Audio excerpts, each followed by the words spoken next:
Assalamu alaikum wa rahmatullahi ta'ala wa barakatuh. Demander à Allah Azza wa Jal.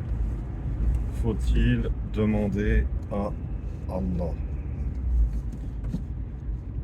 Alors, face à cette question, il y a plusieurs comportements existants. Il y a ceux qui ne vont compter que sur leur effort personnel, parmi les musulmans.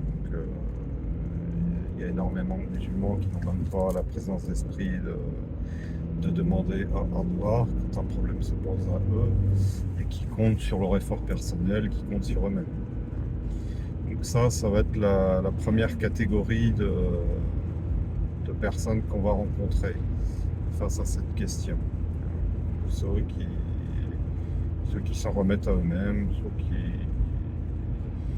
qui ne se fient qu'à eux-mêmes, ceux qui ne se fient qu'à leur jugement. Ça, c'est un premier degré, on va dire. Et c'est pas nécessairement le meilleur. Après, il y a les gens qui auront un tant soit peu d'humilité et qui vont se tourner vers Allah pour obtenir quelque chose, pour résoudre un problème ou pour comment dire pour dépasser une difficulté. Ça, c'est déjà un comportement un peu plus en adéquation avec la foi. Et enfin, il y a un troisième comportement qui est le summum en termes de foi. Il y a ceux qui savent que il n'y a pas besoin de demander quoi que ce soit à Allah, parce que Allah sait mieux que nous ce qu'il nous faut. Allah sait mieux que nous ce dont on a besoin. Et à quoi sert de lui demander? Occupe-toi de Allah, tourne ton cœur vers Allah, et Allah s'occupera de tes problèmes matériels, de ton dunya, de tes difficultés, mieux que tu ne pourrais jamais le faire toi-même.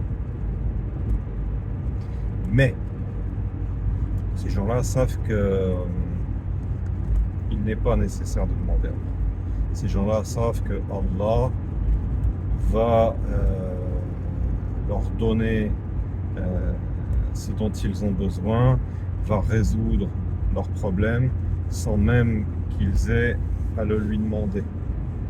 Mais ces gens-là vont se tourner vers Allah subhanahu wa ta'ala par adab, parce que la politesse élémentaire envers Allah, qui veut qu'on revienne à lui, qui veut qu'on se tourne à lui, eh bien, c'est de lui demander. Donc, même si on sait que Allah sait mieux que nous ce qu'il nous faut, eh bien, on va quand même se tourner vers lui avec humilité, à genoux, et on va lui demander à tout moment. Alors, certes, il y a des moments privilégiés, comme le dernier tiers de la nuit, mais il n'y a pas de... Je veux dire, Allah, il est omniprésent. Il n'y a aucun moment où Allah n'est pas là et où il ne nous écoute, ni ne nous entend. Donc, la politesse, c'est de demander à Allah, avec dans son cœur la certitude que Allah c'est mieux, mais avec la niya de se tourner vers lui. Voilà.